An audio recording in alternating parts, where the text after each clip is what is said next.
my wife said. As soon as his company is successful, I will file for divorce and demand half of the assets. That one sentence, cold, sharp, and delivered with a confidence that made my blood run still, was the exact moment my world tilted on its axis. I wasn't supposed to hear it. I wasn't even supposed to be home. But life has a funny way of revealing truths when you least expect it. My name's Ethan Walker, 35, owner of a growing tech consulting startup based out of Seattle.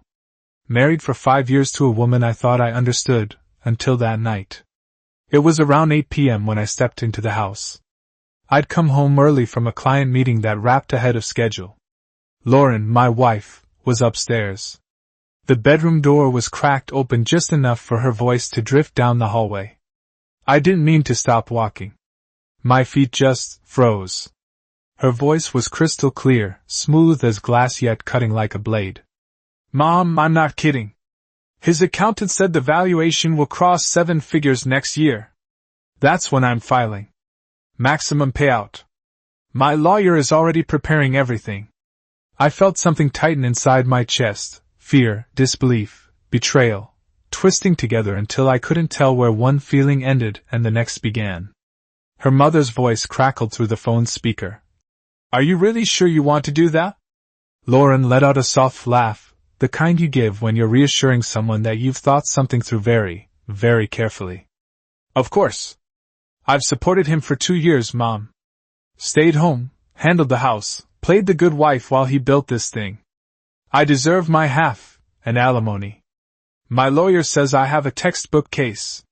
My breath caught somewhere between my throat and lungs. Her words weren't emotional. They weren't impulsive. They were calculated. A strategy. A roadmap. A countdown. The woman I shared a bed with wasn't planning a future with me, she was planning an exit strategy with a dollar amount attached. For a few seconds, all I could hear was the blood rushing in my ears.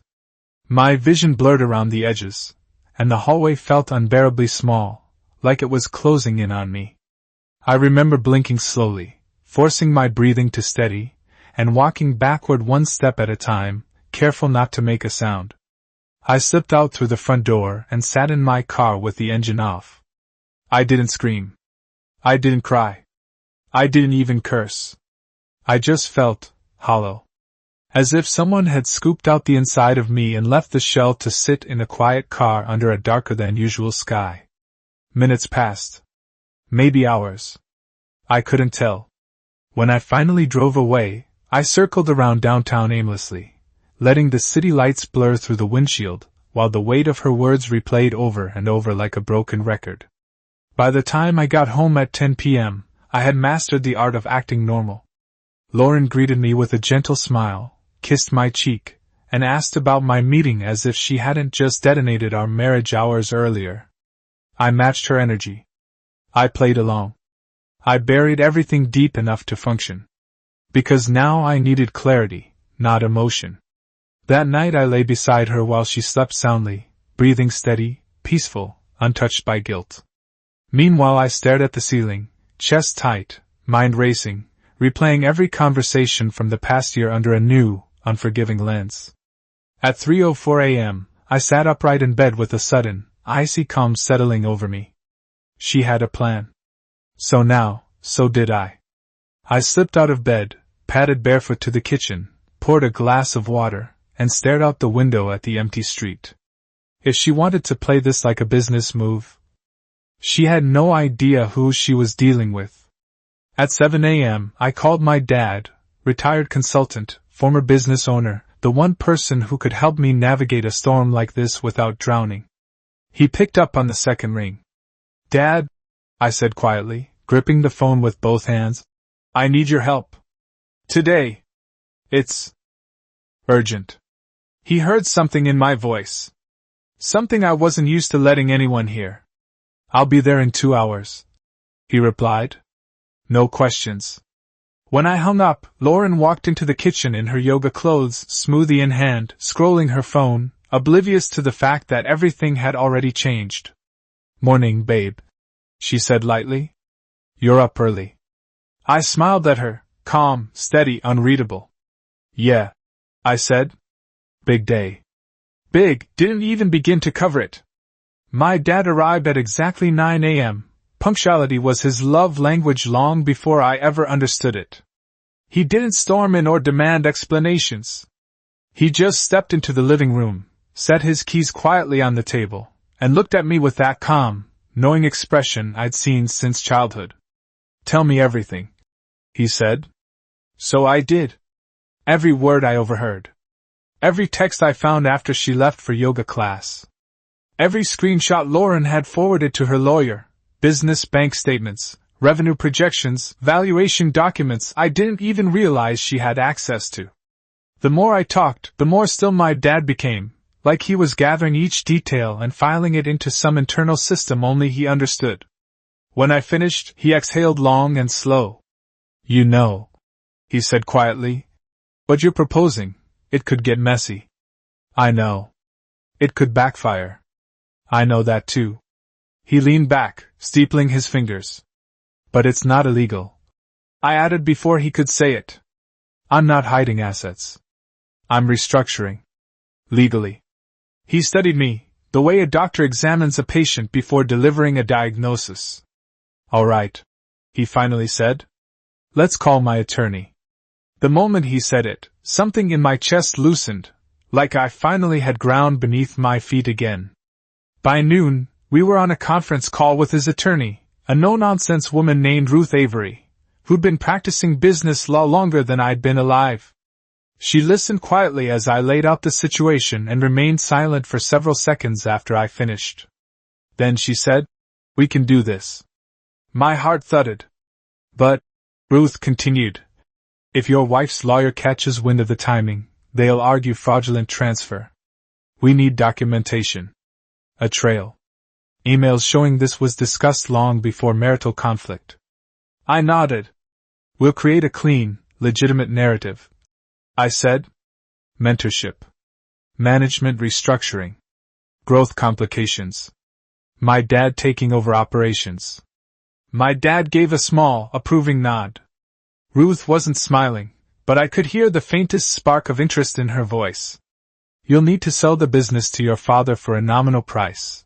$1,000 is best. Family deal.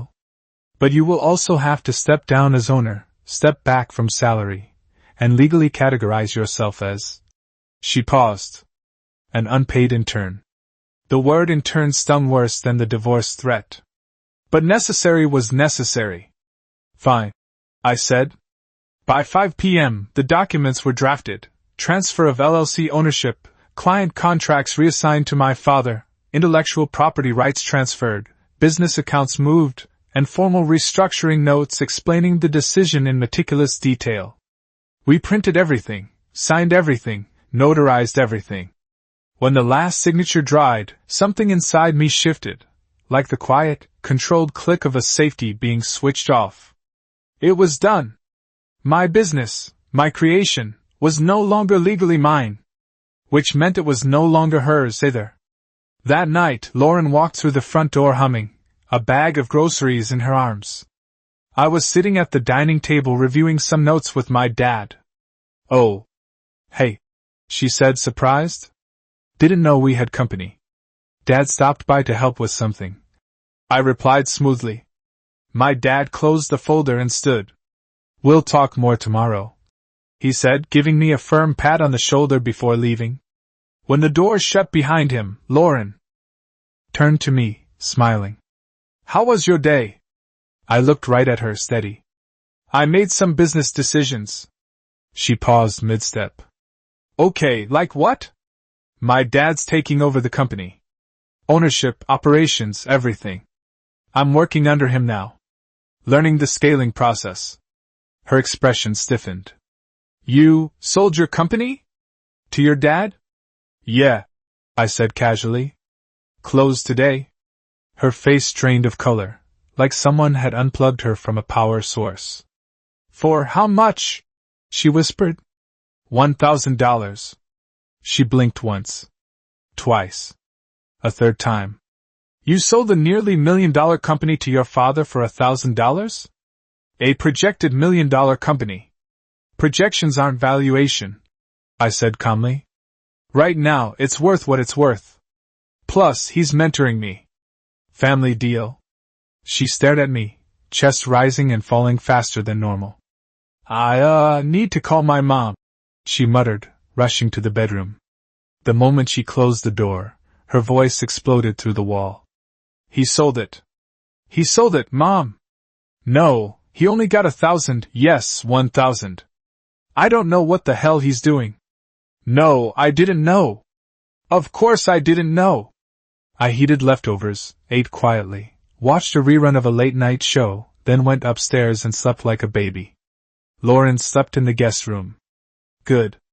She would need the space for what was coming next. The next morning, Lauren sat me down, looking almost casual, like nothing had happened. Ethan, I think we need space.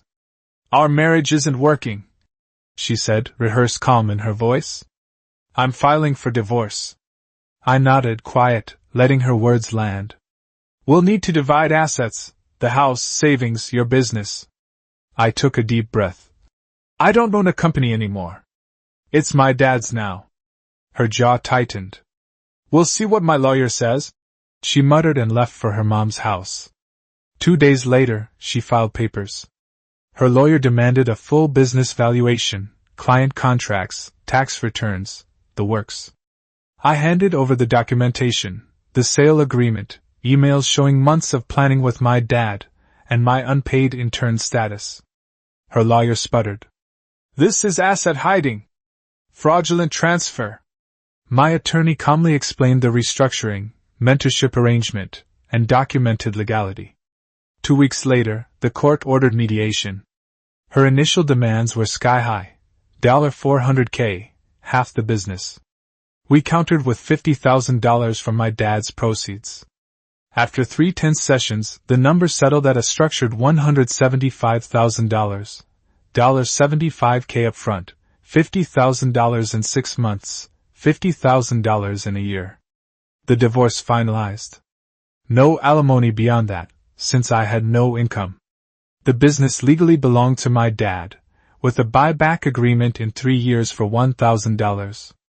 Today, I'm still technically an unpaid intern, but occasionally contract for my dad, $5K for special projects. The house is mine. The business will be mine again. Lauren burned through most of the settlement, and now works retail. I lost money, time, and peace, but I gained clarity. She showed me her true priorities, income over partner. I learned hard lessons, but the real victory isn't revenge. It's building back what's mine and keeping my life, my integrity, and my business intact. The intern phase ends in November, the buyback is planned, and I move forward, stronger, wiser, free from someone who valued money over me.